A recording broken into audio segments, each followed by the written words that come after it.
जैसे ही सुबह के 6 बजते हैं आपका अलार्म बज उठता है। आप नींद में ही स्नूज बटन दबाते हैं और दोबारा सो जाते हैं। 5 मिनट बाद फ्लाइंग अलार्म आपके बेडरूम में पहुंच जाता है। 10 मिनट बाद सायरन की तरह 2 अलार्म बजने लगते हैं और आपका कुत्ता आपको जगाने के लिए भौंकने लगता है। अक्सर आपकी सुबह ऐसी होती है। आप फैसला करते हैं कि अब आप कम सोने की आदत डालेंगे। कुछ लोग कहते हैं कि हर रात सोने के वक्त को 1 या 2 घंटे कम करने से कोई दिक्कत नहीं होती है और आपको उतना ही अच्छा महसूस होता है। नींद के विशेषज्ञों ने इस मिथक को खारिज किया है। एक आम इंसान को रात में 6 से 9 घंटे की नींद लेने की जरूरत होती है। आपको पहले से ही पता होगा कि आपको कितनी नींद की जरूरत होती है। आप खुद को जबरदस्ती जल्दी जागने के लिए मजबूर कर सकते हैं और शुरुआत में आप अच्छा भी महसूस करेंगे, लेकिन आपकी नींद की कमी धीरे धीरे बढ़ती जाएगी। यानी अगर आपको जरूरी आराम नहीं मिलता है तो आपका दिमाग ठीक तरह से काम नहीं कर पाएगा। आपको ध्यान लगाने में दिक्कत होने लगेगी, आपकी हरकत करने की रफ्तार धीमी हो जाएगी और आप कंफ्यूज और परेशान रहने लगेंगे। अगर आपको मालूम हो कि आप एक खास वक्त के लिए पूरी नींद नहीं ले पाएंगे तो आप पहले ही नींद को जमा कर सकते हैं। जी हाँ, एक्सपेरिमेंट बताते हैं कि 1 हफ्ते के लिए अगर आप वक्त से कुछ पहले सो जाते हैं तो इससे आपको उस वक्त कम परेशानी होगी जब आप पूरी नींद नहीं ले पाएंगे। हालांकि इसकी आदत ना डालना ही बेहतर है। हर हफ्ते के आखिर में ज्यादा सोने से आपकी नींद की भरपाई नहीं होगी। 10, 3, 2, 1, 0 टेक्निक वाकई कमाल की है। इस टेक्निक का आइडिया ये है कि सोने से 10 घंटे पहले किसी भी तरह की कैफीन लेना बंद कर दें। फिर सोने से 3 घंटे पहले किसी भी तरह का खाना ना खाएं। सोने से 2 घंटे पहले आपको अपने दिमाग को आराम देने के लिए काम करना बंद कर देना चाहिए। सोने से 1 घंटे पहले सभी स्क्रीन बंद कर दें जिसमें आपका फोन, टीवी और कंप्यूटर शामिल है। इनसे निकलने वाली नीली रोशनी आपकी नींद को खराब करती है। आखिर में इस फॉर्मूला में 0 जो है वो बताता है कि आप सुबह में स्नूज बटन को कितनी बार दबाएंगे। एक्सपर्ट्स मानते हैं कि ये टेक्निक बिल्कुल कारगर होती है और आपको अच्छी नींद लेने और अगली सुबह फ्रेश रहने में मदद करती है। जल्दी सोने के लिए इन या स्पॉट को 1 से 2 बार रगड़ें। ये छोटी सी जगह आपके ईयरलोब और हेयर लाइन के बीच आपकी गर्दन के पिछले हिस्से में होती है। ऐसे वीडियो वायरल हो रहे हैं जिनमें लोग इन जगहों को अपने अंगूठे या उंगली से रगड़ रहे हैं। लोगों का मानना है कि नर्वस सिस्टम को आराम पहुंचाता है। नींद के विशेषज्ञों ने इस मिथक को खारिज किया है कि नींद आपके दिमाग और हार्मोन से जुड़ी होती है और इसका खुद की मालिश करने से कोई वास्ता नहीं होता है। रगड़ने के इस तरीके के काम करने के पीछे की वजह सिर्फ ये हो सकती है कि इससे आप बुरी तरह थक जाएं और आपको नींद आ जाए। ये मायने नहीं रखता कि आप किस पोजीशन में सोते हैं। यकीनन ये एक मिथ है। जिस तरह से आपकी रीढ़ की हड्डी अलाइन होती है और आपके सिर को सहारा देती है, ये बहुत मायने रखता है। गलत पोजीशन में सोने से गर्दन या पीठ में दर्द हो सकता है या सांस लेने में तकलीफ हो सकती है। ज्यादातर लोग इन 3 में से किसी एक पोजीशन में सोते हैं। इनमें से ज्यादातर लोग करवट में सोते हैं। ये पोजीशन आपके लिए काफी अच्छी होती है, खासकर अगर आप बाईं तरफ करवट लेकर सोते हैं। लेकिन कर्ल अप करने की कोशिश ना करें, यह आपको गहरी सांस लेने से रोकता है। पीठ के बल सोने को सुपाइन पोजीशन कहा जाता है। चाहे आप अपनी बाहों के नीचे बॉडी के पास रखकर सोएं या फिर बाहों को सिर के ऊपर उठाकर एक स्टारफिश की तरह सोएं। यह आपकी पीठ के निचले हिस्से में दर्द को और भी ज्यादा बढ़ा सकता है या आपके खर्राटों को और भी बढ़ा सकता है। हालांकि ये पोजीशन आपकी गर्दन के लिए अच्छी है।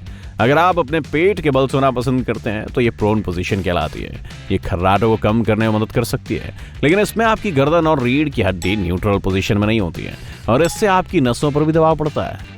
मोजे पहनकर सोने से जल्दी नींद आती है, ये बुरा आइडिया नहीं है। ऐसा करने से आप तुरंत सपनों की दुनिया में तो नहीं पहुंचेंगे, लेकिन आपके दिमाग के लिए इस बात का संकेत जरूर हो सकता है कि अब सोने का वक्त हो गया है। मोजे पहनने से पैरों में खून का बहाव बढ़ता है, नसें चौड़ी हो जाती हैं और तेजी से बॉडी की गर्मी को बाहर करती हैं। यह आपके कोर बॉडी टेम्परेचर को तेजी से कम भी करता है। इंसान को अच्छी नींद के लिए इसके अलावा और क्या चाहिए? अगर आप मोजे पहनकर नहीं सोना चाहते हैं तो कम से कम थोड़ी ठंडी ताज़ी हवा अंदर आने दें। जैसे ही आपकी बॉडी का टेम्परेचर गिरेगा तो आपकी बॉडी समझ जाएगी कि अब सोने का टाइम हो गया है और इसे आराम करने के सिग्नल मिलने लगेंगे। अगर कमरा बहुत गर्म है तो ये प्रोसेस काफ़ी धीमी होगी। बेडरूम की ठंडी हवा से भी आपकी नींद की क्वालिटी में सुधार होगा। इससे आप आधी रात को पसीने से लथपथ नहीं जागोगे। ये मेलाटोनिन के प्रोडक्शन को भी बढ़ाता है। जब आपके दिमाग में मेलाटोनिन और सेरोटोनिन की अच्छी खासी मात्रा होती है तो आप अगले दिन जागने पर फ्रेश महसूस करते हैं और खुश रहते हैं।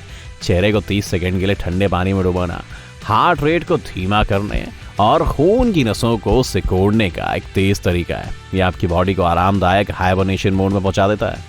अपनी मसल्स को स्क्वीज करने से आप कुछ ही टाइम में सो जाएंगे। प्रोग्रेसिव मसल रिलैक्सेशन वाकई कारगर तरीका है। आपकी मसल्स पूरे दिन काम करती हैं और उन्हें भी आपके दिमाग की तरह आराम की जरूरत होती है। आप अपने सिर से नीचे पैर की उंगलियों तक या नीचे पैर की उंगलियों से सिर तक जा सकते हैं। सबसे पहले गहरी सांस लें, फिर अपने पैर की उंगलियों को टेंस करें। 5 सेकंड के लिए ऐसे ही रहें और फिर 30 सेकंड के लिए उन्हें ढीला छोड़ दें। अब अपनी पिंडलियों और जांघों पर जाएं और इनके साथ भी बिल्कुल ऐसा ही करें। टेंस करें और फिर ढीला छोड़ दें। फिर अपने एब्स और कमर पर जाएं। उसके बाद हाथ, फिर बाहें और कंधों पर जाएं। जल्दबाजी ना करें, धीरे धीरे एक मसल से दूसरी मसल की तरफ बढ़ें और अपने दिमाग को उस चीज पर फोकस करें जो आप कर रहे हैं। किसी तरह के बाहरी विचार को अपने दिमाग में ना लाएं। आखिर में अपनी छाती, गर्दन की मसल्स के साथ ये प्रोसेस अपनाएं और अपने चेहरे की एक्सरसाइज करना बिल्कुल ना भूलें। अपने जबड़ों को कस लें और फिर उन्हें ढीला छोड़ दें। अगर आपको ये सब करने में आलस आ रहा है तो बिस्तर पर लेटते समय कम से कम अपने पैर की उंगलियों की थोड़ी सी एक्सरसाइज जरूर करें। थोड़ी देर के लिए मोड़ना और ढीला छोड़ना आपके शरीर की थकान को पूरी तरह से दूर करने का एक शानदार तरीका है। ये तरीका इतना रिपीटेटिव है कि आपका शरीर धीरे धीरे स्लीप मोड में चला जाता है। बेकन तलने की आवाज से आपको नींद आ सकती है। वैज्ञानिकों का मानना है कि बेकन की सुकून देने वाली रिपीटेटिव आवाज आपके दिमाग में कुछ चिलिंग वाइब्स भेजती है। यह आवाज सुनकर आपको नींद आ सकती है। और अगर आप कुछ काम कर रहे हैं या आपको किसी चीज पर फोकस करना है तो यह आवाज एक वाइट नॉइस के तौर पर काम कर सकती है। आपको सोने से पहले बेकन फ्राई करने की जरूरत नहीं है। इसकी रिकॉर्डिंग सुनने से ही आपका काम बन सकता है। दोस्तों, बेकन की बात करें तो कुछ भोजन ऐसे होते हैं दोस्तों जो आपकी सोने में मदद कर सकते हैं। इसका राज है ब्रेनर, यानी डिनर के लिए ब्रेकफास्ट। केले में पोटेशियम होता है जो आपकी मसल्स को आराम पहुंचाता है। अंडे में काफी प्रोटीन होता है जो आपको अच्छी नींद लेने में मदद करता है। बादाम आपके हार्ट रेट को थोड़ा धीमा कर देता है। ओट्स और शहद आपके दिमाग को सही मात्रा में मेलाटोनिन भेजते हैं। चिकन या टर्की में ट्रिप्टोफैन होता है जो मूड ठीक करने वाले हार्मोन के प्रोडक्शन को बढ़ाता है। दही और दूध जैसे डेयरी प्रोडक्ट्स का भी यही इफेक्ट होता है। अगर आप रात भर जागना नहीं चाहते हैं तो आपको सोने से पहले पनीर, फैटी फूड्स, सभी मसालेदार चीजें और खासकर कॉफी से बचना चाहिए।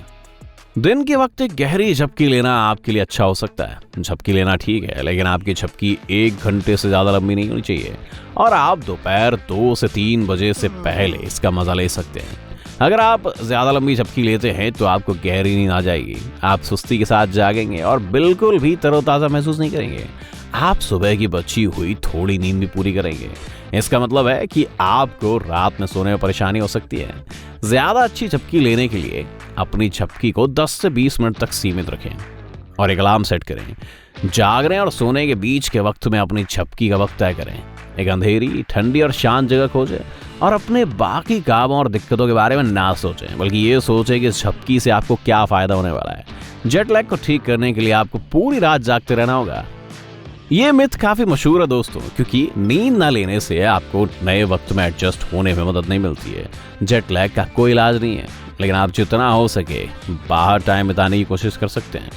नेचुरल लाइट्स आपको बेहतर महसूस करने और अच्छी नींद लेने में मदद कर सकती हैं। आप वक्त से पहले ही अपने आगे आने वाले ट्रिप्स के लिए खुद को तैयार करना शुरू कर सकते हैं। अगर आप ईस्ट की तरफ ट्रैवल कर रहे हैं, मान लीजिए न्यूयॉर्क से लंदन के लिए, जिनके वक्त में 5 घंटों का डिफरेंस है, तो आप ट्रैवलिंग से 4 या 5 दिन पहले अपने शेड्यूल को 1 घंटे से बदलना शुरू करें। इसीलिए जब तक आप वहां पहुंचेंगे आपको लोकल टाइम की आदत हो जाएगी। जब घर वापस जाने का वक्त हो तो आप इन्हीं टिप्स का इस्तेमाल कर सकते हैं। आप खुद को तैयार करना और अपने सोने के टाइम को पहले से एडजस्ट करना भी शुरू कर सकते हैं। अरे, मुझे लंदन जाना है या न्यूयॉर्क, इनमें से किसी जगह पर